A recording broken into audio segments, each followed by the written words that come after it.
I owe y'all an apology. And the reason why I say I owe y'all an apology is due to the fact that Draymond Green and Kevin Durant were closer friends than I anticipated. And I thought that there was no beef between Westbrook and Kevin Durant. I thought the media was blowing that out of proportion. And I was like, these guys are really friends. And what I've been learning in the past couple of hours and being informed on things is that is far from true. That after this game, when they eliminated Oklahoma City, Draymond told Kevin Durant, we gonna get you over here. You gonna come with us. And we gonna talk later in the Olympics, but we're gonna talk. I didn't know all of these things was going on. But apparently, an argument happened with Westbrook and Kevin Durant, which never would have happened earlier in their careers. And the problem ensued from an Oklahoma City game where Westbrook had to carry the team for a while. When they came back, the plays didn't basically alter back to Kevin Durant. Kevin Durant had to guard and play defense on like everybody and 4 or 5 different players. And the media in Oklahoma City was just talking about him being a shooter and Kevin Durant, he's a better shooter. And Westbrook need to just give him the ball and fall back in line.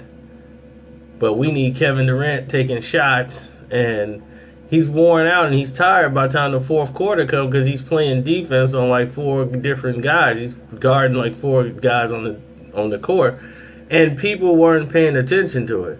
But in an interview Westbrook did, he said something that Kevin kind of took disrespectfully, and he kind of felt that the ownership and the coaches were pretty much leaning towards the team being more Russell's than his when he came back from the injury and he saw how things were changing on OKC. He wasn't made to be the top star anymore. It was like out with the old, in with the new. And he felt the kind of way about it. He had a talk with Westbrook, and Westbrook was like, oh, man, that's not what I meant. We were cool. But ownership started, and the coaches started moving and gravitating the plays and everything around the way Russell Westbrook played. And let Russell, dictate, or he's going to take the last shot, or let him set it up. Things that didn't exist, really, when Kevin Durant was healthy. Once he was out, then it went back. But when Russell Westbrook was out, Durant was like, well, I didn't get no love, and I was guarding everybody on the court. But I didn't get the same kind of love. So he felt slighted by the team. Draymond and Durant have become close friends, and they bonded more at the Olympics, and they were inseparable. I mean, if anybody wanted to say, well, what is a great example of a great teammate or somebody that's got your back and somebody who really care, it would definitely be Draymond and KD. Russell Westbrook and Kevin Durant were not really good friends, as people thought. On the court, they had a great relationship, but off the court, they really didn't deal with each other that much. I didn't know. And Kevin Durant had basically made up in his mind he wasn't coming back as long as Westbrook was going to stay there.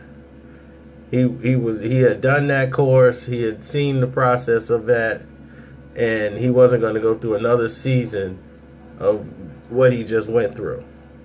He was not very happy with some of the decisions that was made with OKC. Though he never threw organization and nobody under the bus, he was a model citizen. Never threw Russell Westbrook under the bus. But you could tell there was tension between the two. Now, the season hasn't started yet, but already Kevin Durant seems very eager to make, noise with the team. And believe it or not, Draymond actually makes Kevin Durant much better than Russell Westbrook could. People are like, oh, that don't make no sense, man. Russell Westbrook is incredible. No, he's a better teammate to improve Kevin Durant. He's not afraid to tell Kevin Durant, like he told him, you need to be more aggressive. After the game, be more aggressive. Dre's going to tell you how he feels no matter what. Not because he wants to be arrogant. He wants you to win. He wants to win just like you do. But he knows he needs certain things from you in order to get that accomplished. And just by him being in a different atmosphere for the first time in a very long time, people don't understand. They get worn out. Kevin Durant is in a new system, so he's learning how these teams just basically operate and how they move and everything. He's loving it. But he was asked about, his ex-teammate and what's it going to be like when they see each other. And he really just didn't care. That got affected. They were just never the same. You think, I don't know, it'll always be the same. When you step in between the lines, that's when we compete. Right. That's when we're going to go at each other. That's when I'm going to do what I do in my zone and you're going to do what you do. But I don't carry that with me as soon as I step off the court. It's not like, I don't care about you that much to even try to want to hate you. You hear what I mean? I hear all the time that, Michael hated such and such, Isaiah hated such and such. I'm not thinking about you at home when I'm on my couch for me to hate you that much. So, that's just not who I am. So, but when we play, I'm not even thinking about you. I'm worried about how I'm going to dominate. So, I'm not going out and meeting Russell by his car and want to talk to him, or he's not going to want to fight me. I don't care about all of that stuff. I'm going to go in there when we play. I'm going to hoop the way I always hoop my whole life. And I'm going to compete the way I always competed. The work doesn't stop. I really just got a different jersey on. Do you feel